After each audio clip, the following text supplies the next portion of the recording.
Cada pessoa tem uma visão única e particular sobre dinheiro. Cada um de nós tem crenças, expectativas e previsões diferentes. Por isso, o que parece loucura para uma pessoa pode fazer muito sentido para mim ou para você. E isso não acontece porque uma pessoa é mais inteligente do que a outra ou porque tem informações melhores.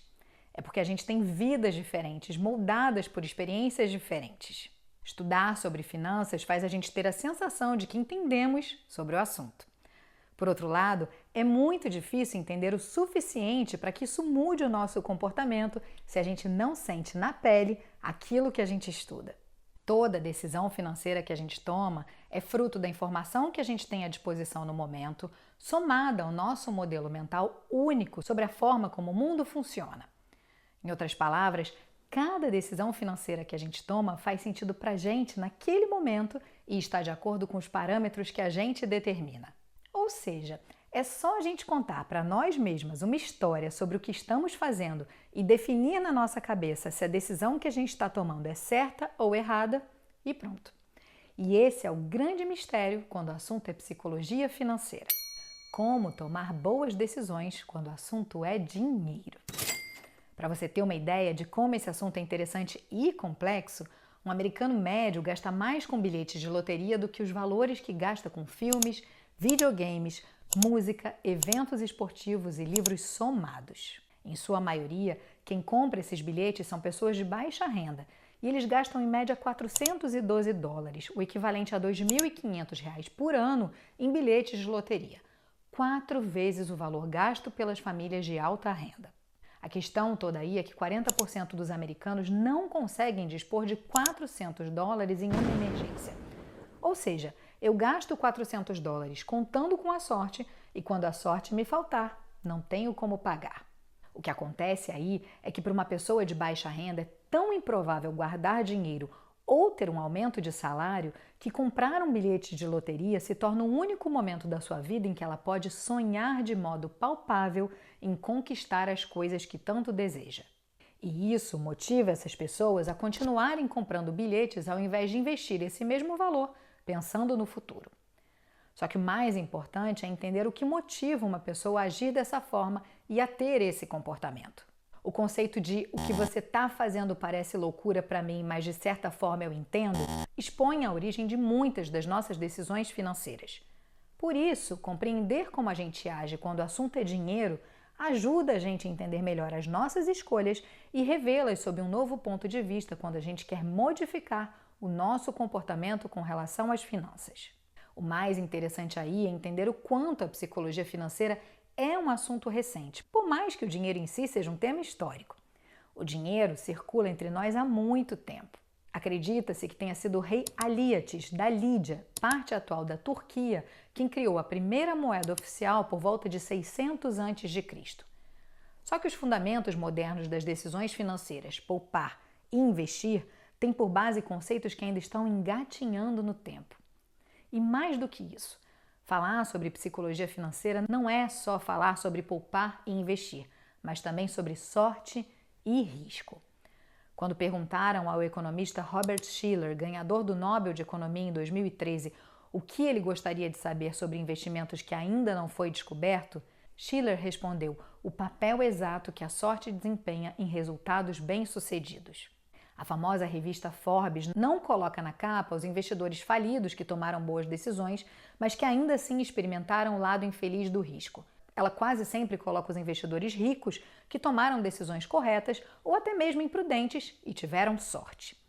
O aspecto perigoso disso é que todos nós estamos tentando aprender o que funciona e o que não funciona em relação ao dinheiro o tempo todo. E esse deve ter sido inclusive o motivo que fez você se interessar por esse conteúdo. A gente tem uma tendência a tirar lições observando sucessos e fracassos das pessoas ao nosso redor. E nos dias atuais, as redes sociais têm um impacto raramente positivo e, na maior parte das vezes, perverso. Faça isso e terá sucesso. Compre este curso e fique milionário. Veja quantos seguidores confiam no que eu falo. Tem a vida que eu tenho, carros, viagens, relógios, riqueza. Você pode ter 8 dígitos na sua conta bancária. Só que se a gente parar para olhar para essas histórias com um pouco mais de atenção, vai perceber que tem muita sombra aí que ninguém vê. Não é raro ver influenciadores que decidiram usar a tal da figura arquetípica do bem-sucedido, do imperador ou do rei na sua comunicação pisarem na bola e a gente cair na realidade de que tudo não passava de uma alegoria da caverna. O nosso cérebro adora respostas fáceis, caminhos curtos, atalhos, o segredo que ninguém nunca te contou, mas que o influencer vai te contar porque ele quer que você tenha a vida que ele tem. E assim, muita gente acaba caindo no conto do vigário. Por isso, é importante que a gente se concentre menos nos indivíduos e nos estudos de casos específicos e mais em padrões gerais. Estudar uma pessoa específica pode sim ser perigoso, porque a gente tem a tendência de analisar exemplos fora da curva. Quanto mais fora da curva o resultado, menor a probabilidade de que a gente possa aplicar as lições dele à nossa vida, porque maior vai ser a probabilidade de o resultado ter sido influenciado por excessos de sorte ou de risco. Ao procurar por padrões gerais de sucesso e fracasso, a gente se aproxima mais de ações que podem ser postas em práticas por nós. O problema é que a maioria das pessoas não faz isso. E aí, a gente entra em mais um conceito interessante da psicologia financeira. Quando saber que temos o suficiente? No meio financeiro, há inúmeras histórias de milionários bem-sucedidos que perderam tudo porque o suficiente para eles estava sempre longe demais. A verdade é que nada justifica arriscar algo que você já tem e do qual precisa por algo que você não tem e do qual não precisa. Quando o assunto é dinheiro, a coisa mais difícil a fazer e também a mais importante é parar de reajustar as metas para cima o tempo todo. Se as expectativas aumentam graças aos resultados positivos, não há lógica em correr atrás de mais. No fim das contas, a gente vai acabar sempre com o mesmo sentimento. E eu aqui não estou dizendo que ser ambicioso é ruim. O problema é quando a gente não enxerga esse tal de conceito de suficiente.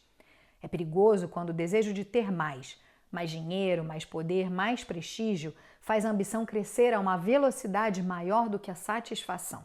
Em muitos casos, apesar do avanço, a sensação vai ser sempre a de estar ficando para trás. E a única forma de alcançar as metas nesse caso é correndo riscos cada vez maiores.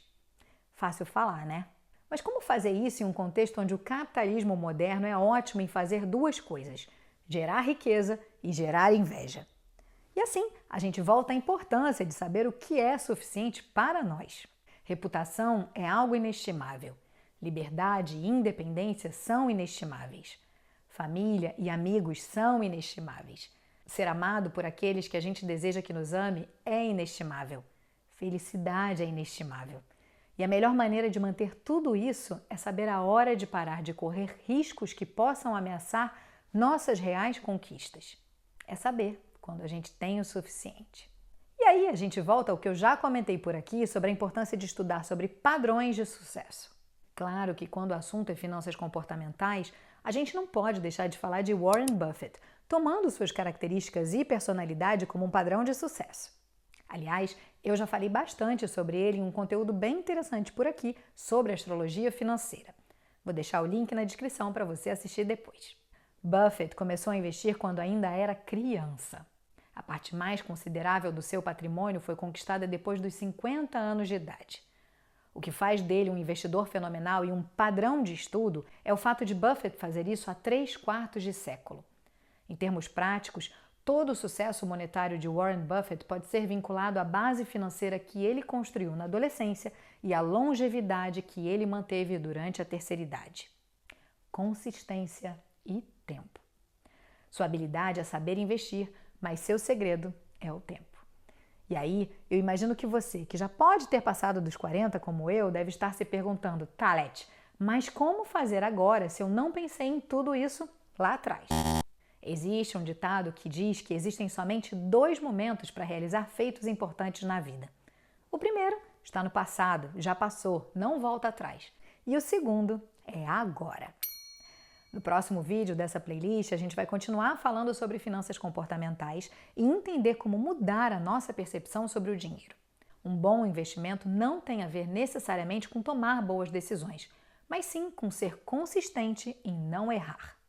Se você curtiu esse conteúdo, se inscreve no canal e deixa um comentário para que eu possa continuar seguindo na missão de tirar a gente juntos da nossa zona de conforto para viver uma vida extraordinária. Na descrição do vídeo você pode saber mais sobre mim e sobre o meu trabalho, e eu te convido a assistir mais um conteúdo que está aparecendo aí na tela para você.